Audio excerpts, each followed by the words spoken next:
If they cut the undersea cables that connect us to the internet, will it crash the global economy? Michael Snyder reports the US is accusing Russia of preparing to cut undersea cables which carry internet traffic all over the world, and Russia is accusing Western powers of preparing to do the same exact thing.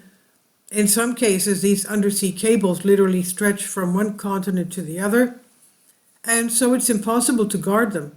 That means that they are exceedingly vulnerable targets, and it's probably just a matter of time before someone decides to attack them. Of course, if the undersea cables that connect one global superpower to the internet get hit, that will probably start cutting key undersea cables that connect their enemies to the internet.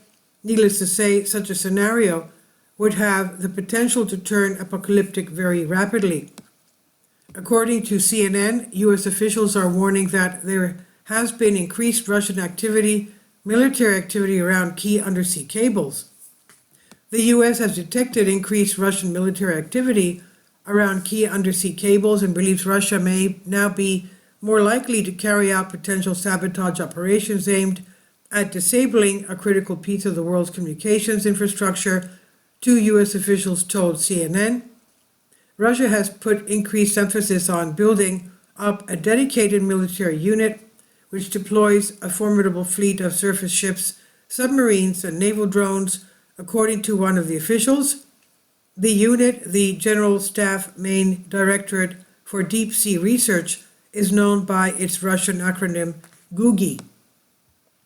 We are concerned about heightened Russian naval activity worldwide, and that Russia's decision calculus for damaging US and allied undersea critical infrastructure may be changing, a US official told CNN.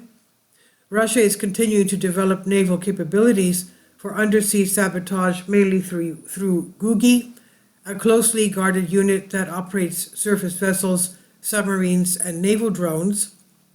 On the other side, the Russians are suggesting that it's actually the US and the UK that are preparing to start attacking undersea internet cables.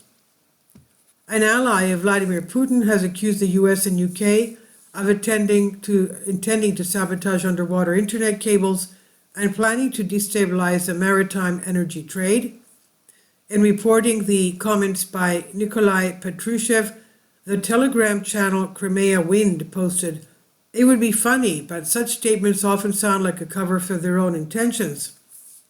When contacted for comment, a British Foreign Office spokesperson told Newsweek on Tuesday, "We are not going to provide a running commentary on Russia's conspiracy theories."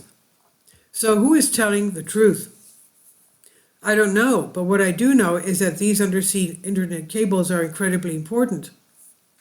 Undersea cables, also known as submarine cables, are the physical infrastructure that connects the digital world. Hundreds of fiber optic cables, some no thicker than garden hoses, are laid out across the ocean floor, enabling the real-time global transmission of data and communication signals. These cables facilitate around 99% of internet traffic, as well as the telephone calls, data transfers, and other telecommunications that enable modern life to function.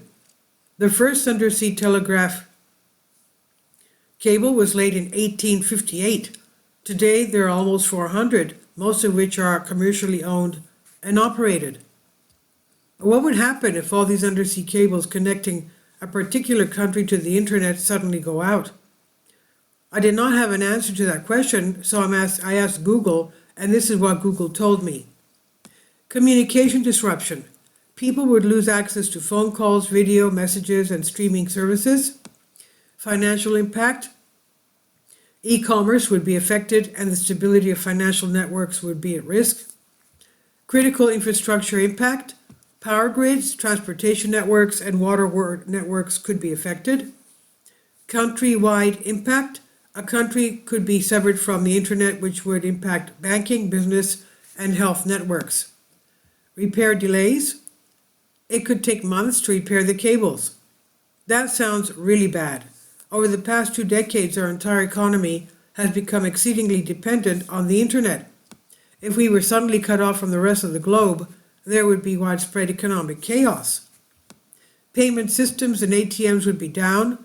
Trillions of dollars would be wiped off the European and US economies as banks were unplugged from the global financial system, with economic effects felt across the world. Workplaces and businesses that rely on the internet would also go down.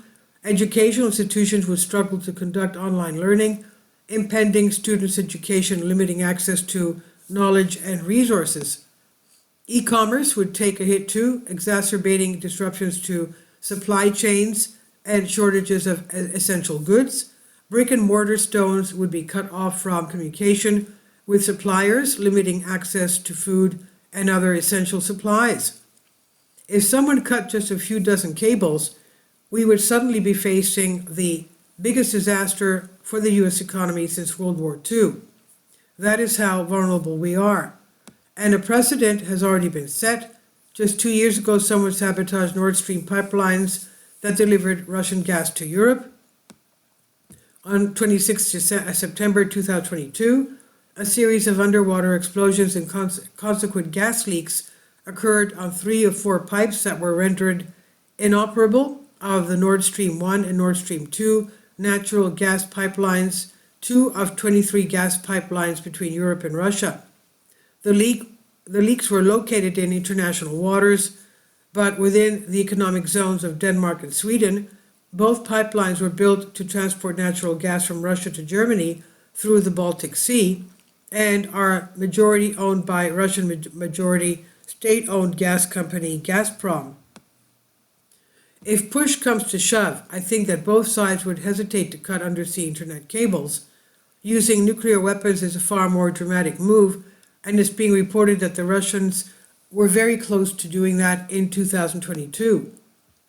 Vladimir Putin was apparently so close to launching a nuke in 2022 that Liz Truss spent her brief time in office preparing for the fallout.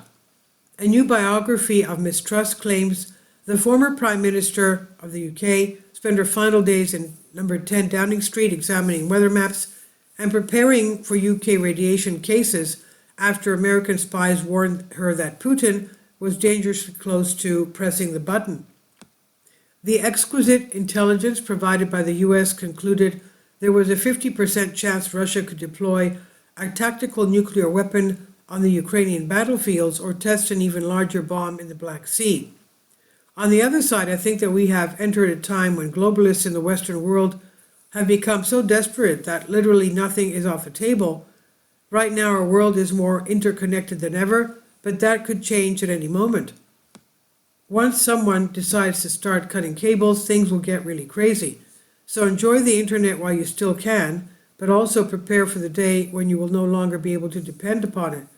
This is from Michael Snyder on the Economic Collapse blog. Please leave your comments and thank you for your support. About the author, Michael Snyder's new book, Why, is available on paperback and for Kindle on Amazon.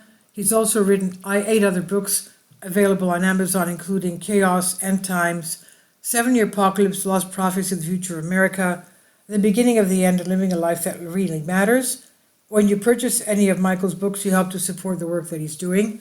You can also get his articles by email as soon as he publishes them by subscribing to his Substack newsletter. Michael has published thousands of articles on the Economic Collapse blog, End of the American Dream, and the Most Important News, and he always freely, happily allows others to republish those articles on their own websites. These are such troubled times and people need hope. John 3:16 tells us about the hope that God has given us through Jesus Christ. For God so loved the world that he gave his only begotten Son, that whosoever believeth in him should not perish but have everlasting life. If you have not already done so, we strongly urge you to invite Jesus Christ to be your Lord and Savior today. Please leave your comments and thank you for your support. Please support my Patreon account. The daily posts are 5 videos daily, and they are totally different from what I have on my YouTube channel. Thank you so much for your support and that you find all my content so interesting. You'll find the Patreon account details in the description box below.